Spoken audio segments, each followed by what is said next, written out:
Sa video ito, ituturo ko sa inyo ang step-by-step process sa pagkuha ng My SSS card online. Kaya tara, samahan niyo ko at panoorin natin ang video na to. Pero bago yan, sa mga hindi pa nakasubscribe sa akin, kayo na ang bahala. So, unang gagawin natin, punta lang tayo sa mga search engine na ginagamit natin, kagaya sa akin Google Chrome, at pagkatapos i-type lang natin ang sss.gov.ph. At pagkatapos may makikita tayong ganito, so i-click lang natin itong create a my.sss account or login. At pagkatapos dito, i-click lang natin itong login.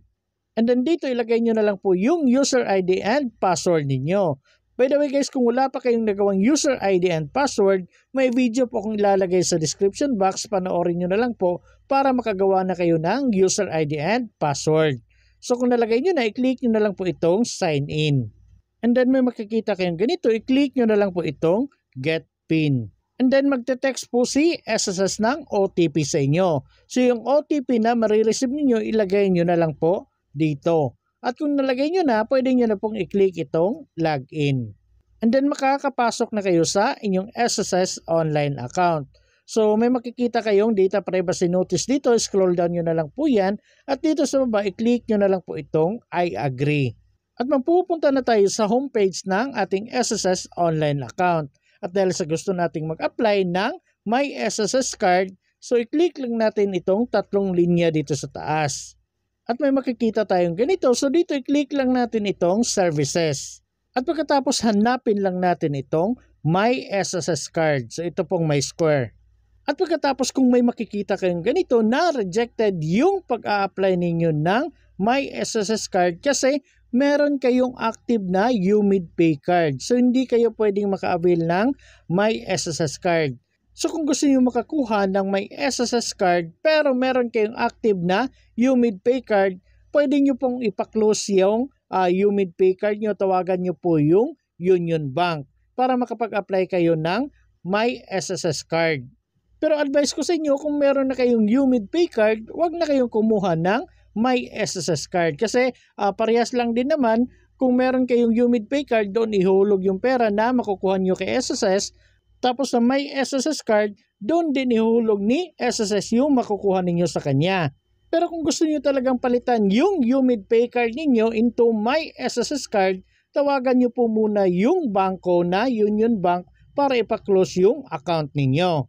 Pero kung pagka-click ninyo ng My SSS card at ganito yung makikita ninyo, may nakalagay na contact and address information, pwede nyong i-update yan. I-check nyo pong maigi kung tama pa ba yung mailing address niyo at yung mobile number and email address.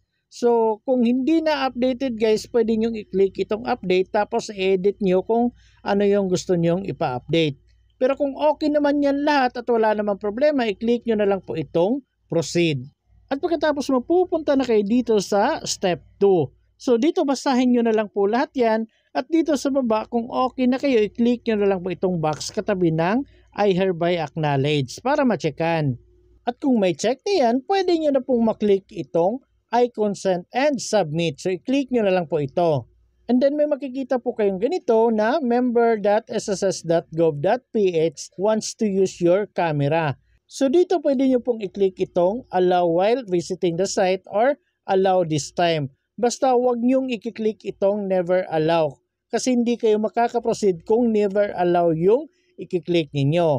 So pumili lang kayo dito, allow while visiting the site or allow this time. At pagkatapos may makikita kayong ganito. So mag-ready na kayo para sa pag-take ng selfie for verification. So make sure lang na nasa maliwanag kayong area. So kung ready na kayo, pwede nyo nang i-click dito sa baba yung start liveness. And then may makikita kayong bilog dito. So ipasok nyo lang yung buong mukha ninyo dyan. Then iti-take na nila yung picture para ma-verify na ikaw talaga yung nagbukas ng inyong SSS online account. And then kung okay na, may makikita kayong ganito na successful yung liveness verification ninyo. So pwede nyo nang i-click itong proceed.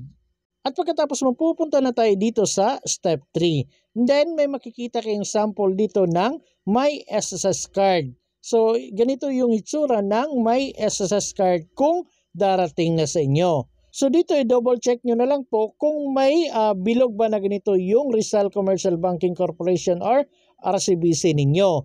Kasi kung wala pa, i-click nyo na lang para magkaroon ng bilog at yun yung ise-select ninyo. Dahil wala na naman tayong ibang bangko na pwedeng pagpilian kundi itong RCBC lang, so pwede na tayong mag-proceed dito. I-click lang natin itong Confirm Selected Bank.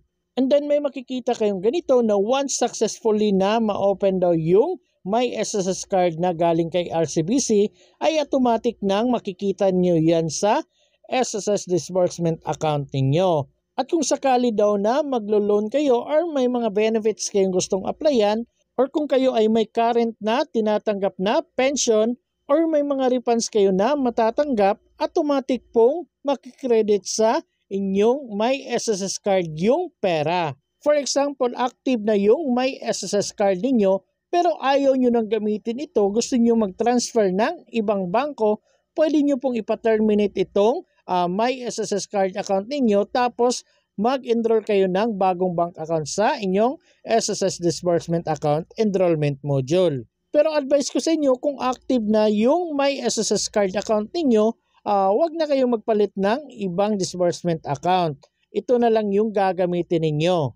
At kung okay naman kayo dito, i-click nyo na po itong proceed. And then mapupunta na tayo dito sa step 4, which is yung data sharing consent and undertaking. So basahin nyo na lang po lahat yan, then scroll down ninyo. Then dito sa pinakababa, may makikita kayong box. So may 3 box dyan kasali na itong certification. So i-click nyo na lang po itong 3 box. Itong may mga square guys, ipang-click nyo yan para ma-checkan. At kung may check na lahat, ibig sabihin agree kayo sa lahat ng mga nandyan. So dapat basahin nyo po talaga lahat. So kung okay na at may check na lahat, pwede nyo na pong i-click itong confirm and submit dito sa baba. At pagkatapos mapupunta na tayo dito sa pang-5 step. So nandito na yung transaction number natin. So ito yung pinaka-importante sa lahat guys, itong transaction number natin. Kasi kung magbubukas na tayo ng ating RCBC account or Discartec account, kailangan natin itong transaction number na ito. So advice ko sa inyo, screenshot nyo po ang page na ito, tapos i-copy nyo ang transaction number na nandito. At kung okay na na-screenshot at na-copy nyo na, i-click nyo na po itong done. At pagkatapos may makikita kayong ganito, so yung transaction number na nakita nyo kanina, same pa din ng transaction number na nandito. So screenshot nyo na lang po ulit ito. By the way guys, hindi pa tapos ang application na ito. So bali nag-uumpisa pa lang tayo at meron na tayong transaction number. So para makumpleto yung application natin, pwede kayong pumunta sa pinakamalapit na RCBC branch sa inyong lugar. Pero alam ko tanong na iba, paano daw kung hindi sila makakapunta? Kung hindi kayo makakapunta sa pinakamalapit na RCBC branch sa inyong lugar, pwede niyo namang gawin ito sa RCBC online platform. Yes po, pwede niyo tapusin or kumpletuhin yung application ninyo through online. At yan po ang ituturo ko sa inyo. So ngayon para matapos na, punta na tayo sa ating Google Play Store. At pagkatapos dito, i-search niyo na lang po ang RCBC Discartec. So ito po yung logo niya at ganito po yung pangalan, RCBC Discartec. So i-click nyo na lang po itong install. And then antayin nyo na lang na ma-install yan at pagkatapos kung okay na, i-click nyo na lang po itong open. And then may makikita kayong ganito kung gusto nyo ba daw makareceive ng notification galing kay Discartec. Kung gusto nyo, i-allow ninyo, pero kung hindi, wag nyo nang i-allow. Nasa sa inyo na po yan. And then may makikita kayong ganito. So dito sa baba, i-click nyo na lang po itong tara na sa Discartec. At pagkatapos may makikita tayong ganito, at dahil sa wala pa tayong account, hindi tayo pwedeng makapag-login. So i-click lang natin itong gumawa ng Discartec account. At pagkatapos may makikita tayong ganito. So dito guys, piliin nyo na lang po itong SSS member, gamitin ang SSS reference number. So ito po yon. So i-click nyo na lang po ito. And then may makikita kayong terms and condition. So basahin nyo na lang po lahat yan kung gusto nyo basahin dahil napakahaba niyan. Scroll down nyo ng scroll down, mga ilang scroll down yan, marami talaga yan, hanggang sa umabot kayo dito sa I agree. So may makikita kayong I agree dito sa pinakababa. At kung sakaling binasa nyo lahat tapos agree naman kayo, wala namang problema, i-click nyo na lang po itong I agree. And then may makikita kayong mga tanong dito, kagaya niyan, ikaw ba isang Pilipino? So kayo na balang sumagot dyan. Click nyo na lang yung susunod. And then ito naman, ikaw ba ay citizen or residente ng US? So kayo nang bahalang sumagot dyan. Pagkatapos i-click nyo na po itong susunod.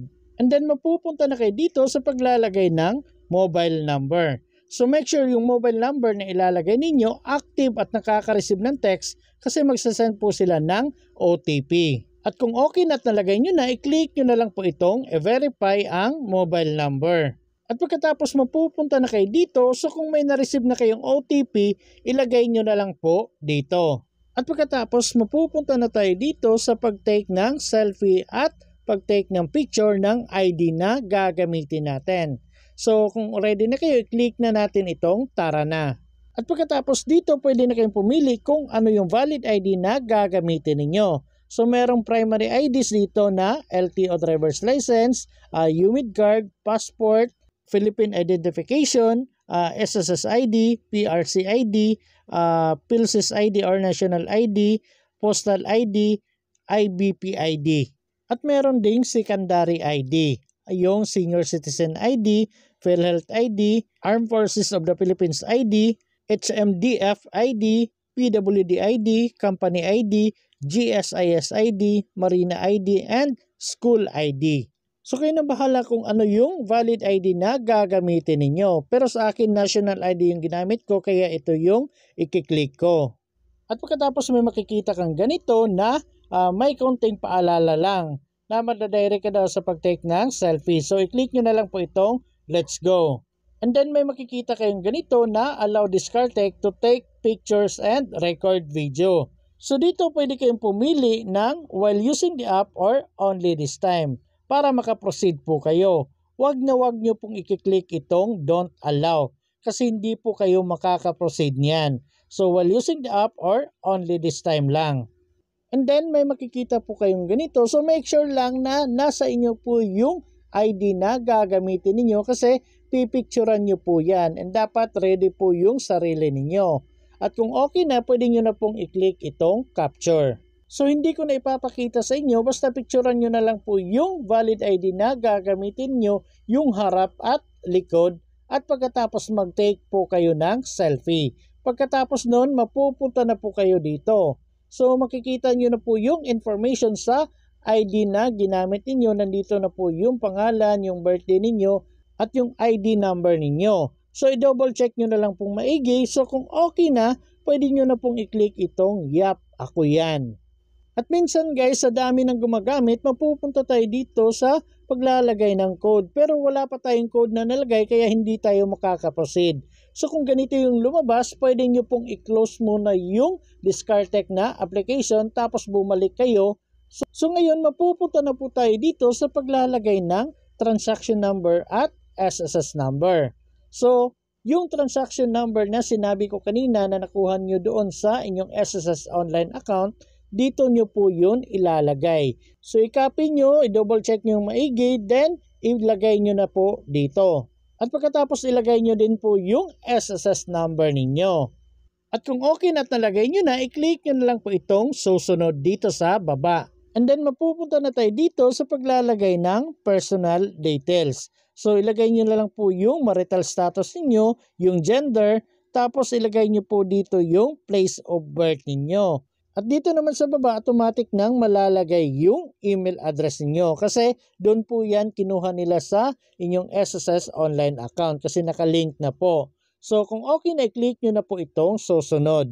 At mapupunta na tayo dito sa paglalagay ng home address. So dito ilagay nyo na lang po yung buong address niyo. Kayo na bahalang maglagay dyan. At dito sa pinakababa may makikita kayong same as present address. So kung magkatulad lang yung home address at present address niyo, pwede nyo pong i-click ito para ma-checkan yan. Pero kung hindi magkatulad, wag nyo pong ilagay yung check tapos maglalagay pa kayo ng present address dito sa baba. Pero kung parehas naman, ganyan nyo na lang po, then pwede nyo nang i-click itong susunod. And then may makikita kayong ganito na political exposed person. So kayong bahalang sumagot dyan or hindi lang naman yan. Then click nyo na itong susunod. At pagkatapos dito naman tayo sa employment details. So kayo nang bahalang maglagay ng occupation ninyo, yung sector, yung nature of work, industry, tapos yung magkano yung income ninyo. So kayo nang bahalang mag-fill up dyan kasi personal details naman ang kailangan dyan. So kung okay na, i-click nyo na po itong susunod. And then may makikita na naman kayong additional details dyan. So kayo nang bahalang mag-fill up. And then dito sa baba may nakalagay na TIN number and GSIS number. Pero may nakalagay naman na optional. So pwedeng lagyan, pwede din pong hindi. Pero yung SSS number, wag nyo na pong galawin yan.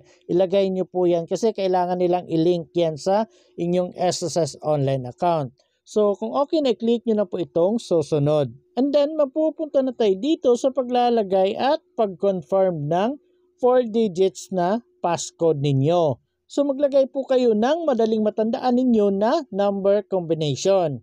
So kung okay na, may makikita na kayong ganito na isasubmit na yung application ninyo. So mag-antay-antay na lang kayo. Then pagkatapos may makikita na kayong ganito. This is it. Ready na ang Discartec account mo. And then mag-antay daw kayo ng 24 hours bago ma-fully verified yung account ninyo. Then pwede na kayong mag-login sa inyong Discartec account. At kung okay na yung Discartec account ninyo, pwede nyo na din pong i-check sa inyong SSS online account kung nandun na ba sa inyong SSS disbursement account enrollment module yung Discartec account ninyo. And then may marireceive kayong email na kagaya nito. Your Discartec account has been approved. So, nandito yung customer details, customer number, tapos nandito rin yung account number ninyo. So, ito na po yung Discartec account number ninyo.